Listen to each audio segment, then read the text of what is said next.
Iran's proxy forces are not a side story. They're a core part of how Tehran projects power without always putting Iranian troops and flags on the front line. The myth is that proxies are a single on-off switch called the axis of resistance. The reality is they are a network of groups with overlapping interests, different levels of discipline, and different limits. And that network has taken real damage recently. And in this war, proxies matter because they let Iran widen the map. US bases, shipping lanes, cyber targets, and regional politics can all get pulled into the fight without declaring a clean conventional campaign. If you've ever tried to manage one group chat, imagine managing 5 armed group chats and half of them have read receipts off. I'm Mandatory Fun Day, and this is your Snapshot Report. Here's what we know. Proxy forces matter because they solve a strategic math problem. If you're Iran, you're not trying to fight the United States in a straight conventional contest on America's terms. You're trying to make a conflict costly enough, politically, economically, and militarily, that stronger enemies have to think twice. That's what proxies are for, distributed pressure. Proxies let Iran do a few things at once: expand the battlefield without moving Iranian divisions across borders, create ambiguity and delay escalation decisions by keeping attribution messier, sustain pressure over time with partners who can operate locally, turn local grievances into strategic leverage against Iran's rivals. They're just really annoying, mostly. When people say proxy war, they often imagine a puppet on strings, but that's not quite it. The better mental model is Iran builds relationships, pipelines, and influence, and then it tries to steer outcomes. Sometimes it gets high control, sometimes it gets partial control, sometimes it gets a group that says thanks for the weapons and then makes its own decisions. The question here is, are proxies still Iran's best way to project power, or are they becoming a liability Iran can't fully control? But how does Iran specialize in creating proxy forces? Well, the proxy system is closely tied to the Islamic Revolutionary Guard Corps, the IRGC, and the Quds Force, which CFR describes as the IRGC's external operations branch. CFR says the IRGC began sponsoring non-state armed groups in the 1980s, and the Quds Force developed ties with armed groups across Lebanon, Iraq, the Palestinian territories, Yemen, and elsewhere by providing training, weapons, money, and military advice. The how is consistent. They fund and arm a local actor, they train cadres and build skills, they supply technology and doctrine, and they help the group survive politically as well as militarily. The most durable Iranian proxies aren't just militias, they're hybrid organizations that can recruit, govern, intimidate, and build legitimacy through politics and social services. But here's the key thing: Iran doesn't build every proxy to do the same job. The network is specialized by theater. One pressure point aimed at Israel, another aimed at US forces in Iraq and Syria, another aimed at shipping lanes and global commerce, plus connective tissue routes that keep people and equipment moving. That's why proxies are so attractive for Iran. It creates strategic depth. If one front gets weakened, another can still create pain. The question here is Iran still running a coordinated network, or is it now managing a patchwork of partners who are increasingly autonomous? There are some very glaring and obvious benefits and drawbacks to proxy warfare. Some of the benefits include deniability and political flexibility. Iran can pressure enemies without always crossing a bright red line itself. They have a lower cost than conventional force projection. Proxies can impose expensive consequences with cheaper tools. They have geographic reach. A proxy in Iraq can hit US interests without Iran moving across borders. They have persistence. Proxies can sustain pressure even when Iran is under direct military stress. Some of the drawbacks are control is never perfect. Proxies have their own politics and survival instincts. There's blowback risk. A proxy action can trigger retaliation that Iran didn't intend. There's legitimacy and reputation costs. Iran takes diplomatic and economic hits tied to proxy behavior. And there's network degradation. If key proxies are weakened, the whole strategy loses leverage. Recent reporting has emphasized that Iran's network has been diminished by repeated blows, especially Hezbollah and Hamas, leaving fewer strong levers than before. Does proxy warfare still buy Iran leverage, or does it now mostly buy Iran escalation risk? Proxy Force 1 is the Hezbollah in Lebanon. This is their flagship example. It's been reported that Iran's arming of Shiite forces in Lebanon in the 1980s helped create Hezbollah during conflict with Israel. Over time, Hezbollah became a hybrid actor, political power, military organization, and regional tool of influence. Hezbollah specializes in large rocket arsenals and sustained rocket fire, drone launches, border warfare and infiltration tactics, intelligence and internal security control in areas. Now, what we've seen Hezbollah do historically is used as cross-border fire and escalation control and as a pressure tool, shaping Israel's security environment and forcing resource diversion. It has also fought in Syria to support allied objectives, demonstrating expeditionary experience. The big update is that Hezbollah appears weaker and more constrained than they have in the past. Reporting in early March describes Iran and Hezbollah as having been weakened by a series of blows leading into this war. That doesn't make Hezbollah harmless. It still has capability, but it changes how confidently it can widen the conflict. Now, what would they target? It'd probably target Israeli military sites and border communities, northern Israeli infrastructure targets if escalation rises, surveillance and air defense pressure zones near the border. That would be some of their main targets. If Hezbollah acts, it likely does so in a way that tries to balance support Iran with don't trigger total destruction at home. The network is under stress, and the more constrained Hezbollah feels, the more it may prefer calibrated pressure rather than full-scale expansion. Does Hezbollah still function as Iran's strongest forward pressure tool, or has it become too damaged to carry that role the way it once did?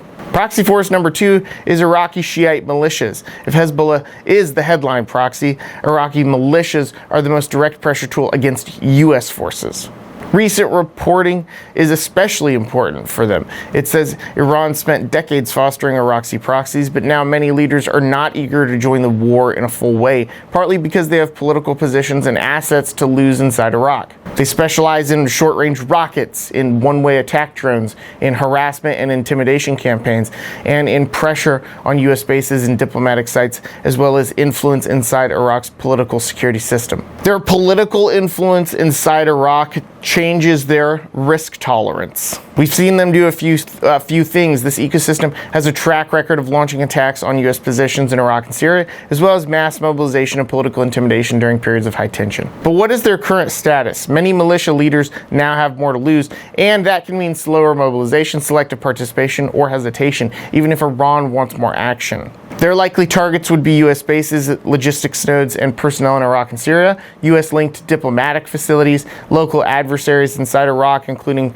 Kurdish-linked infrastructure, depending on the faction. And the most likely path is intermittent, deniable pressure rather than a single unified go-time order. Some factions will act, others will hedge. That fits reporting that many aren't eager to jump into a war that could invite heavy retaliation on Iraqi soil. Are Iraqi militias still Iran's fastest lever, or are they now constrained by their own political entanglement? The video is not yet over, but I want to tell you about the mandatoryfunday.com. That's where you can get all my merchandise, see my veteran-owned business partners, and check out my members-only section. All of my apparel, every shirt and hat you see me wear in the video is fulfilled by Ranger Up, which is a veteran-founded and veteran-operated business. They've been in the community for a long time, and they make some good stuff. Today, the veteran-owned business partner I want to tell you about is Transcend. They help you get your health, fitness, and wellness in order. I've been working with them for a couple months now, and I genuinely have never felt better. No joint pain, which is saying a lot considering I've done almost a decade and a half active duty in the Army. Get your fat ass over there, pile. And finally, the members only section. There is an exclusive store only for members. You get 20% off everything, and you get access to exclusive content that nobody else sees. Let's get back to the video. Proxy force number 3 is the Houthis in Yemen. The Houthis are Iran's proxy story that hits global commerce. They're valuable because they can impose cost on shipping lanes and create effects far outside Yemen. And in this current war environment, the maritime lane is one of the most sensitive because it drags in insurers, ports, navies, and global supply chains. They specialize in drone and missile attacks, maritime harassment and disruption, and pressure against commercial shipping and naval traffic, as well as long-range signal attacks that create economic ripple effects. What we've seen them do, mostly Houthi operations over the last couple of years, have demonstrated how a regional group can force global shipping reroutes, raise insurance, and create international naval responses. They remain one of the more resilient and disruptive members of Iran's network, and Europol's recent warning explicitly flagged Iran-linked networks and the axis of resistance as sources of destabilizing operations and cyber risks. And this is a reminder that Europe expects spillover from these aligned actors. They would more than likely target commercial vessels in key shipping lanes, port-linked infrastructure, naval traffic, where they can create maximum international friction. And based on reporting, wondering if Iran wants global leverage without relying only on direct Iranian strikes, Houthi-style disruption is the cleanest path. It raises costs for everyone and creates diplomatic pressure on a wider set of governments. Are the Houthis Iran's most useful proxy right now because they are militarily strong, or because they can create the biggest economic ripple for the lowest cost? Proxy force number 4 is Hamas and Palestinian militant ties. Iran has supported Palestinian militant groups as part of its confrontation with Israel, even though the relationships are not identical to Hezbollah's and the politics are complicated. Hamas specializes in rocket fire, in irregular warfare and urban fighting, in symbolic high-impact operations designed to shift politics. Hamas capabilities have been central to conflict dynamics in Gaza and Israel's internal security posture for years.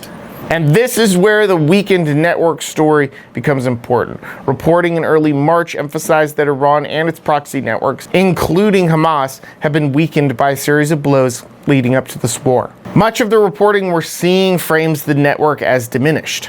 They would likely target Israeli population centers through rocket fire where possible, Israeli security bandwidth by forcing internal focus, and based on reporting, Hamas is less likely to be the primary tool for Iran in the current phase compared to the Houthis or Iraqi militias, simply because its capacity is reduced and its freedom of action is constrained.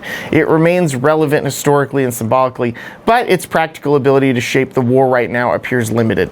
Is Hamas a current operational lever for Iran, or mostly a legacy pillar of Iran's proxy strategy that's been badly degraded? Finally, proxy force number 5 is Syria networks and the corridor problem. Syria is less a single proxy and more a logistics corridor and operating environment. Iran's influence in Syria and the presence of aligned forces and networks there historically provided strategic depth and connective tissue between Iran and Hezbollah. When Syrian corridors are pressured, the whole network gets less efficient. These guys specialize in transit and sustainment, staging and support, and enabling operations by other partners. And what we've seen over the last decade is Syria functioned as key terrain for Iran's regional posture, enabling weapons movement and broader influence operations.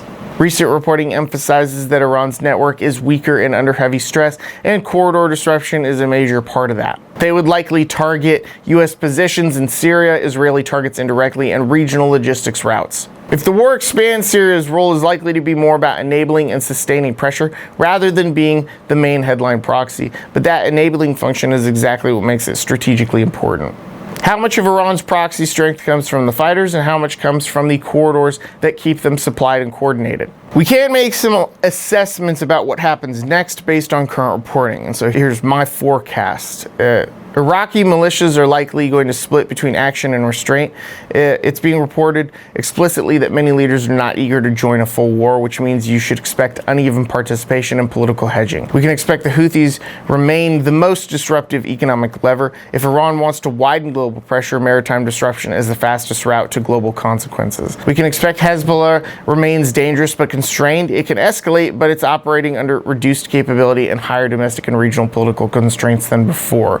And we can also expect cyber activity will likely grow because it's scalable and deniable. Europol and multiple security reporting sources are already warning about elevated cyber risks and exploitation of the conflict environment. Does Iran try to win by expanding the battlefield or by surviving and grinding until the coalition's political appetite weakens? So here's the bottom line. Iran's proxy forces matter because they are Tehran's most proven tool for expanding conflict without fighting conventionally on every front.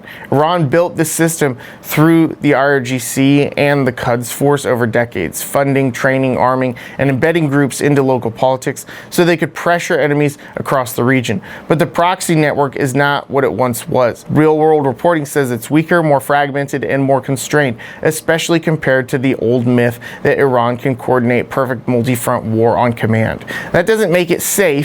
It makes it unpredictable, and in war, unpredictability is its own weapon. If you found this useful, do me a favor, send this video to a friend and then watch another video after this. Those two things really help push the content further for me. And if you want my weekly global breakdowns, tying this to everything else moving right now, go watch Worldwide Wednesday. I'm Mandatory Fun Day, and this was your Snapshot Report.